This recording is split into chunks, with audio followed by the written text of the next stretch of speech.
18e heure. L'âme suit Jésus dans d'autres épisodes de sa vie publique. Mon Jésus, ma très douce vie, votre amour vous conduit partout avec empressement.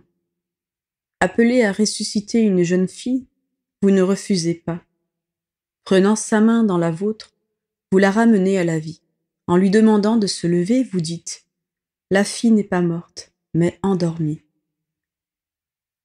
Mon amour, combien de créatures dorment du sommeil de leur volonté humaine?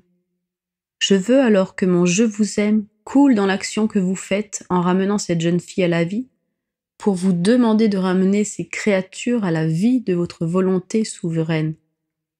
Par un simple toucher de votre main créatrice, par un acte de votre pouvoir, vous libérez ces âmes de leur manque de vie et formez le premier groupe de personnes vivant dans le royaume de votre divin fiat. Mon tendre Jésus, un autre spectacle émouvant vous attend. Marthe et Marie viennent en larmes vous annoncer la mort de leur frère Lazare. Vous êtes si touchés que vous pleurez avec elles et leur demandez de vous conduire à sa tombe. Arrivé là, vous demandez de l'ouvrir. Vous tremblez, frémissez et pleurez. Puis d'une voix autoritaire et tremblante, due à votre chagrin immense, vous dites « Lazare, sors de là !» le ramenant de la mort à la vie. Mon amour, pourquoi pleurez-vous et ressentez-vous une telle douleur? Lazare, par sa mort, représentait toute l'humanité souillée par le mal et réduite à un corps putréfié par la volonté humaine.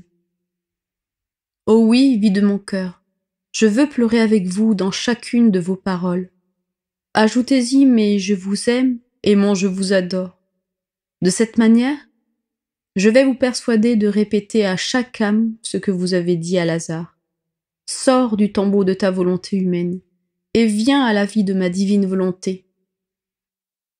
Mon adorable Jésus, je ne vous abandonnerai pas un seul instant. Par conséquent, je vous accompagne avec vos disciples. Pendant que vous dormez dans la barque, ce sommeil est le symbole de ce que vous voulez donner à celui qui vit dans la divine volonté, je vois une tempête s'élever et provoquer la peur chez les apôtres.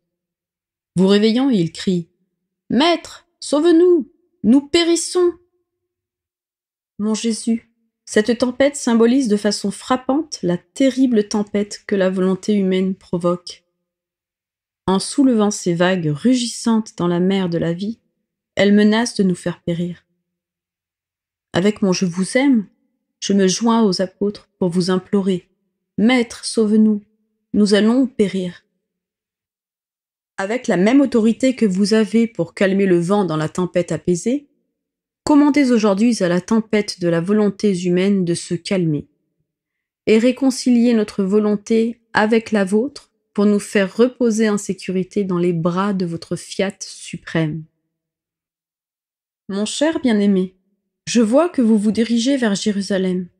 Je vous accompagne donc avec mon « je vous aime », je vous adore, je vous remercie. Mais quelle douleur votre cœur divin ne souffre-t-il pas lorsque vous constatez que le temple, la maison de votre Père, est utilisé comme si c'était un marché. À cette vue, vous vous fâchez, vous prenez des cordes et avec votre autorité divine, vous les balancez de gauche à droite. Vous renversez tout et chassez les profanateurs.